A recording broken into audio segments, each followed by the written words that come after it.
नमस्कार दोस्तों, मैं अमित कुमार आप सभी का स्वागत करता हूं आपके अपने YouTube चैनल द नॉलेज 24/7 के एक नए एपिसोड में। आज हम इस वीडियो में बात करने वाले हैं होम लोन लेते समय किन बातों का आपने ध्यान रखना है।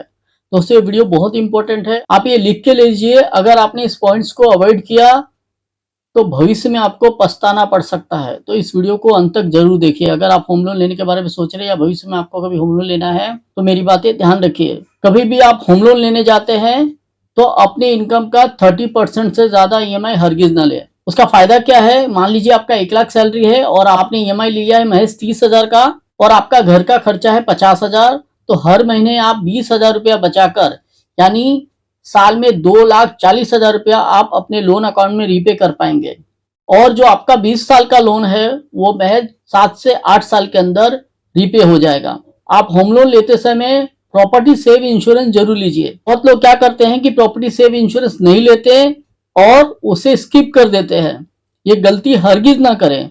देखिए ये होम लोन जो है वो एक तरह का मॉर्गेज होता है। बैंक या एनबीएफसी के पास आपकी प्रॉपर्टी के पेपर्स पड़े होते हैं, आपने पीओए साइन करके दी होती है। अगर भगवान न करे कल को जाके आपको कुछ हो जाता है तो आपके परिवार वालों से बैंक ईएमआई वसूल करेगी। अगर नहीं भर पाएंगे तो आपकी प्रॉपर्टी बेच दी जाएगी। इससे बचने के लिए सबसे अच्छा है जब भी आप होम लोन ले उस समय आपने होम सेव इंश्योरेंस जरूर कराना है। ये एक तरह का लाइफ इंश्योरेंस होता है जिसमें अगर आपको कुछ हो जाता है तो बैंक को जो इंश्योरेंस कंपनी है वो लोन अमाउंट रीपे कर देती है और आपका प्रॉपर्टी जो है फ्री हो जाता है। घर वालों को ईएमआई नहीं भरना पड़ता। तो सेकंड, आपने होम सेव इंश्योरेंस जरूर लेना है। इसे हरगिज स्किप ना करें, अवॉइड ना करें। थर्ड, आपने मेडिक्लेम जरूर कराना है अपना।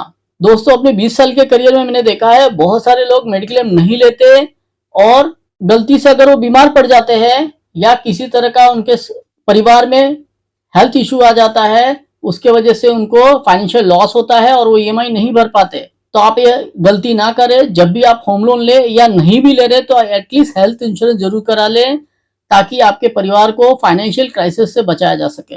नेक्स्ट, आप जब भी होम लोन लेते हैं तो एटलीस्ट कम से कम 6 ईएमआई का पैसा आपने अपने अकाउंट में एफडी करके रख देना है। इसका फायदा क्या होगा, मान लीजिए भगवान ना करे कल को जाके आप बीमार पड़ जाते हैं तो मेडिक्लेम कंपनी आपका हॉस्पिटल का तो बिल भर देगी, लेकिन इस दौरान आप ईएमआई नहीं भर पाएंगे। तो ये जो फंड होगा उससे आप अपना ईएमआई भर पाएंगे या आपके बिजनेस में डाउनफॉल आता है तो एटलीस्ट ये फंड ईएमआई भरने के काम आ जाएगा। एक बात याद रखिए कि अगर आपने 10 साल भी ईएमआई भर दिया है और महज 3 ईएमआई अगर आपने बाउंस कर दिया तो आपका अकाउंट स्ट्रेट फॉरवर्ड एनपी हो जाएगा और आपका सारा स्टैम्प ड्यूटी रजिस्ट्रेशन का पैसा और जितना भी आपने रीपे किया सब डूब सकता है। ये गलती ना करें क्योंकि अगर एनपी हो गया तो सरफेसी एक्ट के तहत बैंक कार्रवाई करेगी और आपको सारा पैसा एक साथ भरना पड़ सकता है। तो आपने इमरजेंसी फंड बना के रखना है। 6 ईएमआई का पैसा अलग से एफडी करके रख दीजिए। जब भी आप होम लोन लेने जाए जिम्मेदारी के साथ अपनी जिम्मेदारी समझते हुए अपनी सारी फाइनेंशियल प्लानिंग कीजिए, सारा खर्चा कैलकुलेट कीजिए और उसके बाद होम लोन के लिए आगे बढ़िए। तो दोस्तों अगर ये वीडियो इंफॉर्मेटिव लगी हो तो चैनल को सब्सक्राइब कीजिए, लोगों में शेयर कीजिए। धन्यवाद।